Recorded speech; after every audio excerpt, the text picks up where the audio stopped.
Another incredible entrepreneur is headed your way. Last week, I stopped by with a solo episode updating you on all things Vincent A. Lancy and what is going on behind the scenes. And this week, we are back to one-on-one interviews, and here are some things we're going to discuss. How one simple conversation with the owner of the Utah Jazz set him on a path to be the top advocate for stewardship. The secrets he's learned of these among us who are the most impactful, happiest, and most content people in the world. 4 pillars for a happy culture and how stewardship mindset can strengthen it. All of this and more is coming with today's guest, and I'm excited to bring on a founder in the legal world for the first time in quite a while. This segment is sponsored by Bedrock Business Builders, a small business startup specialist. Start, build, manage. You may have remembered this guest from Writing with Authors on YouTube. If you missed that show, just scroll down in the show descriptions. You can catch David talking about his latest book. But as far as his business goes, he is an estate planning attorney and CPA with more than 20 years of experience and has worked with over 7,000 clients, including billionaires and business owners, celebrities and sports figures, and of course, entrepreneurs of all shapes and sizes. Early on, David began to see common traits and characteristics of those who both make positive impacts in the world and who successfully transfer wealth, intentionality, and purpose to the next generation, and sadly, those who fail to do so with often tragic results. He is also the co-creator of the entrusted planning process, which provides individuals, couples, and families the clarity they need to put words to their why and align their individual purpose with their personal estate and financial planning. And that's not all. He serves on the board of directors of Healing Nations and Holding Out Help, and is the former chairman of the Primary Children's Medical Center Planned Gifts Committee. He has his hands in a lot, a true entrepreneur. David, what does entrepreneurship mean to you? Yeah, it's a great question, and I've been fortunate enough to work with entrepreneurs over the years, and they're just a unique, powerful force. They are a minority of people, and I certainly don't think everyone's born as an entrepreneur, but entrepreneurs at their very base level, they have the ability to see a problem or a need and a belief in themselves that they can solve it. It's funny. I've worked with entrepreneurs over the years, and I was like, I'm gonna figure out the secret of entrepreneurism. So I started asking clients that. So I asked one client, and the first one I talked to, he said, never have a partner. Always be able to do it on your own. Make the shot. Call the shot. Make the decision. Then that afternoon, I talked to a client. Couldn't have done it without my partner. Only because of my partners. And then the next day I had a client, he said, I never went into debt. I always stayed ahead so that it was my own money, my own capital first. Wasn't beholden to anyone. Then the next afternoon, borrowed every penny I could get, And so I started realizing I saw expressions of the how, but what really set entrepreneurs apart, to me, successful entrepreneurs, is their relationship to risk. They can both see and understand and appreciate risk and accept it. Unsuccessful entrepreneurs, they don't see the risk. They only see the upside. And so they don't plan for it. They don't have that sense of urgency and insecurity and everything else that comes from risk. But there's a lot of people who see risk and they're unwilling to accept it. And so that's the thing beyond anything else that entrepreneurs are unique at, is their relationship with risk. We're certainly risking it all as solopreneurs. I can relate with that, but I can't do it all on my own. I do most of the work my own, but I can't create this podcast without a great guest like you. And you put it beautifully, where entrepreneurship is different to everybody. Every situation is different, but it does all come with a lot of risk. We don't get that paycheck on Friday. We have to go out there and create that paycheck for Friday. So thanks again for kicking us off. And everyone listening on, welcome back. My name is Vincent A. Lancy, and it is time for That Entrepreneur Show to continue. I'm excited to bring on David. I had a chance to connect with his team. They heard the shows. They wanted to bring him on because of the value he has. He crushed it on Writing with Authors. I do encourage you to check out that episode, whether you are a writer or not. He offers 3 books, I believe, right, David? 3? Mm-hmm. He's got to offer, and you can learn all about those on the YouTube show. But as far as today, we're going to learn all about his business and the great work he does. And stick around to the end when we're going to do a special spotlight story on Gail Miller, their incredible relationship, how she changed his life. I found out a bit. But let's start right out here. What led you into becoming the founder of your own company, David? Yeah, so I was an attorney, CPA, working at a law firm. Really thought I would always work there, and got into the management there. But as I started to see the forces of technology coming for our industry, the legal profession has been late adopters, very late adopters to technology and to changing business landscape. I started looking at our firm and the changes that I thought needed to be made. And one of the things I noticed is that we were just an aging group. And it's so critical, especially in the service industry, that you have a good balance of younger people, those in the middle, those who are older, because there's strengths and there's issues with all of those. And that firm had aged significantly. And really wasn't willing to take the steps necessary to get younger. And so we, another attorney and I made the decision that, we could either watch this slowly close up, which actually did about 3 or 4 years after we left, or we could go out and start our own thing. And ultimately, we wanted to be in charge of our own fate. And so we started with 3 attorneys and 4 staff, no plans to ever grow. But fortuitously, we got into more space than we needed at the time, and we were able to grow. And now we have 19 attorneys and about 30 something staff. And so it was that classic, organic growth, but it really what it was. And I think some of the best growth is not when you intend to. You do it because you have the right people, you have the right situation or circumstance, as opposed to just forcing growth for the sake of it.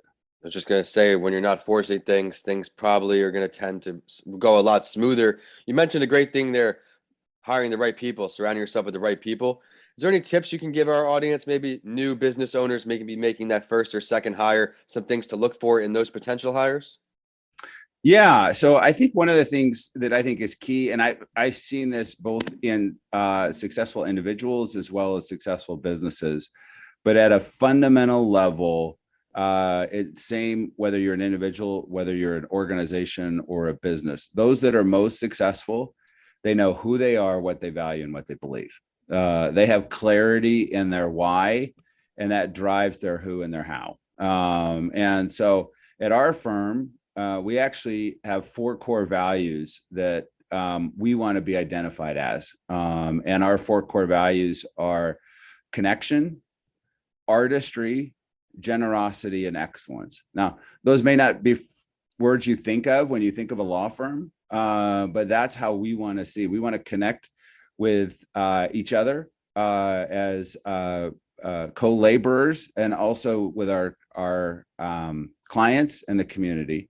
We want to do everything with artistry and beauty. It needs to be done well. We want to be generous, again, with our time and our talents. And then finally, we want to be marked by excellence. So our conference rooms are named after our 4 core values. When we do annual reviews or we interview people, we go over those 4 core values. Every week, we spotlight and we let people nominate people in the firm who are expressive of one or more of those values. We do a monthly, what we call a Cage Award. That's cool. And so we really try to drip into everything we do those 4 things that we want to be known for, because you can be known for anything, you can't be known for everything. And so to us, it's about that intentionality that we really let drip into everything that we do. Creating a company culture is important for a firm, then, you would say. Oh yeah, it's critical. And what I tell people is, your values are your compass. It points you where you want to go. But culture is the current that your purpose floats in. And it can either be a tailwind that shoots you forward, or it can be a headwind that you're constantly fighting against. But culture is so critical, and it's not optional. If you have two or more people, you have culture, and you know that. You go into a business, you go into an organization, you sense it from the very beginning. And companies that are the most intentional about culture typically are going to outperform at a very high level. Yeah, thank you for sharing that. And I had to ask that slowly in a question form because I want to give a big shout out to Saxon Taylor. When I was in graduate school, I worked for a startup called WeView, and it was all about company culture, bringing companies together through a central platform. If, say, we had a company together and there was a branch in California and they were having an event, it would all be centralized in this app, new communication breakdowns, communication barriers being broken down when people sign on to the company, introduce themselves so everybody's on the same page. Company culture is key. Thank you for highlighting that and shedding more light on your business. But when you're on your own now, what do you find two of the most difficult parts to be? Well, it's one of the things that's difficult because I do practice is you've got the whole side of working with your clients and taking care of them, and then managing and directing a firm as a whole, and so it's that mix between engaging in day-to-day practice, which can be overwhelming and more than full time, and then also dealing with all of the administrative and vision and direction purposes of a larger firm. And so that's where you just have to rely on great administration, great staff. I'm a huge believer in finding the right people and trusting them. So, and there's a difference between just delegating and denying, versus trust. And we have great people. We give high level of trust. We try to be very communicative in them. But I think the key is to be very aware of what's going on, but have great people that you can trust. And if you can't trust somebody to make decisions, then you need to make a change, not take over control. That's an incredible lesson right there. Be sure to surround yourself with the right people. Again, don't force anything. That's a great lesson. But speaking of lessons learned, could you share one of your greatest failures or lessons learned to our audience, something that you came across in entrepreneurship to help them maybe on their journey? Yeah, again, I think, as I think back, the mistakes I've made or other things, again, it usually has to do not so much with structure or strategy. It has to do with purpose and people, and being involved in something that seems like it makes a lot of sense, or seems like a great opportunity, but maybe not the ideal people, or maybe not super clear on what you're trying to accomplish. And so I've seen a lot of clients who, they have that clarity of who they are, and that drives what they do. And I think the times I've gotten into issue is when I didn't have that clarity of that. So I saw something that I saw as an opportunity. Oh, I could make a lot of money. Making money is not a purpose. And you'll get into a lot of very short-term thinking when you do that. But the times where I made the right decision because it was the right thing to do and because it was in alignment with my values, even if short-term it didn't look great, those were the better ones. And again, when I looked short-term, or for something simple, or just didn't deal with something that needed to be addressed. And that's where I think one thing that's unique about stewards, which is stewardship is just so important to me, is that they look both at the present and the future. And I think it's when you focus on one to the exclusion of the other, that's when you get into trouble. Another great piece of advice there. You are crushing it this episode. Something I was also taught in graduate school. Think big, broad, long-term vision. A lot of moves I haven't made because they won't agree with me long-term. I'm being patient, sticking to my plan, letting it carry out. I am now very interested to learn from you on this area here, David. If you could sit down and learn from any entrepreneur, dead or alive, who's your pick? Well, it's a good question, and it's I learn from my clients every day, the ones that are entrepreneurs, and not to steal thunder on our conversation later, but I would say of all the ones that I've met, there's no entrepreneur that I'm been more impressed by than Gail Miller, because she's an amazing balance of heart and head. One of the most generous people you'll ever meet, one who knows everything that's going on with her kids, grandkids, great grandkids, great great grandkids, but also understands multiple different businesses, economies. And so she's who I usually think about when I think about how I should approach life or make decisions. Great preview to our spotlight story. Let's just dive right into it here. Tell us more about your experience with Gail Miller. Yeah, so she and her husband Larry, who passed away about 12 years ago now. A fascinating story. Both grew up high school graduates. Neither one finished going to college. They just worked, hard workers, had a family.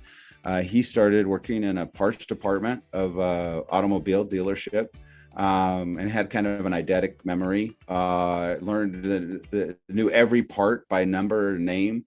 Eventually had a chance to buy his first store, and then second, and then third. And after purchasing his fourth store, got a flyer in the mail about the Utah Jazz, maybe looking for investors because they were going to leave. They were really struggling. It's the early days. Well, the 80s NBA, right pre Magic and Bird and Jordan. So the league was really kind of floundering, especially in Utah. Long story short, they ended up buying it, taking on more debt than their net worth for a team that they had never actually been to a game before they went, but they just saw how important it was to the community, and then helped keep it in the community while they built their business. And they just, they engaged in what I call the waterfall. There was circulating water feature, right? Where you get businesses that have cash. So many people take that cash out of the business. They just reinvested everything. They figured what little amount could we live on, and let's put it all back into the business. And that's what they did. And grew it to a multi-billion-dollar business. And she took over after his passing, and grew it substantially from there. But just those principles of they have core values that they run their businesses by. They primarily invest their own capital, and incredibly generous to their employees and to the communities. I love the highlight. Great people doing great things. You mentioned the core values. Everyone listening on, I challenge you to follow his lead today and instill some great values in your company, in your organization, whichever you are a part of. It will just only lead to great, I feel, relationships like today's guest. And Gail Miller, it's an incredible story where they turned the one single Toyota dealership into the 8th largest auto dealer group in America before selling it in 2021 for $3.2 billion. I didn't know all of that with the Jazz, how they got the flyer in the mail. So thank you for sharing that. Did you have a chance to read her book that I'm seeing here, Courage to Be You, Inspiring Lessons from an Unexpected Journey? Yeah, and it's a fantastic a story. And what I love about her is it's just filled with humanity, and stories of people, and the impacts that they made on her in life. And at the end of the day, when we think about what inspired us or what got us to where we are, we think back to people. We think back to either an inspiring teacher or a parent or a neighbor or sibling or something. There's a few people in there who just believed in us, or taught us something or showed us something. Mm-hmm. And so, yeah, at the end of the day, that's what it's about. Definitely something I think I'm going to have to add to my queue for this summer. I hope to get more reading done already than I have, but there's still a little bit of summer left. David, where can everybody find you, your website, all you have to offer?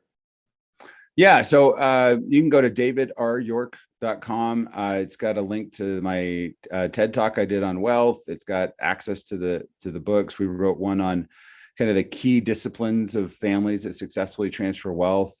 one book that's called Entrusted. We have a book called Riveted, which is about understanding values, what they are, what they're not, and how to identify your own core values.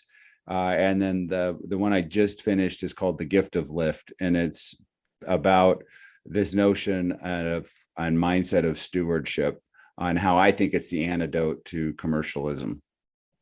Well, be sure to check out his website. That's davidryork.com. He has a lot to offer, as he mentioned, from TED Talks to books, you name it. The value is endless.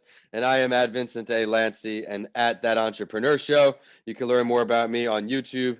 Vincent A. Lancey is my channel, or also vincentalancy.com. Mental Health Week is my latest book that is available now on Amazon, the go-to book for elementary school students to learn the basics of mental health in a fun way. Thank you for tuning in, and we will see you next week on That Entrepreneur Show. Thank you, David. Thanks.